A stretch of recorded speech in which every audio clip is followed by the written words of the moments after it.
नमस्कार. शासन 4 यूट्यूब चॅनलवर आपलं सर्वांचं खूप खूप स्वागत आहे. तर आताच्या घडीची सर्वात मोठी ब्रेकिंग न्यूज म्हणजे राज्य सरकारी कर्मचाऱ्याच्या कुटुंबासंदर्भात आताची सर्वात मोठी बातमी.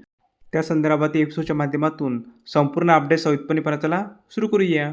अनुकंपा नियुक्तीची सुधारित योजना लागू करण्यासंदर्भात शालेय शिक्षण व क्रीडा विभागामार्फत दिनांक 27 जानेवारी 26 रोजी महत्त्वपूर्ण शासन निर्णय निर्गमित करण्यात आलेला आहे.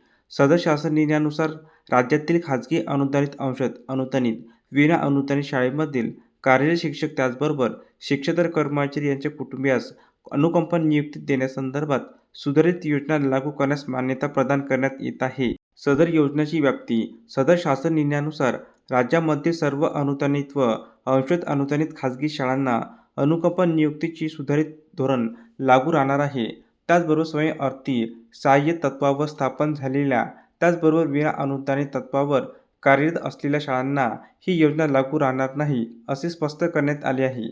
तर सदर योजना कोणास लागू आहे? सदर योजना मुख्याध्यापक, शिक्षक, शिक्षकेतर संवर्गातील कर्मचाऱ्याच्या कुटुंबियास ही योजना लागू असणार आहे.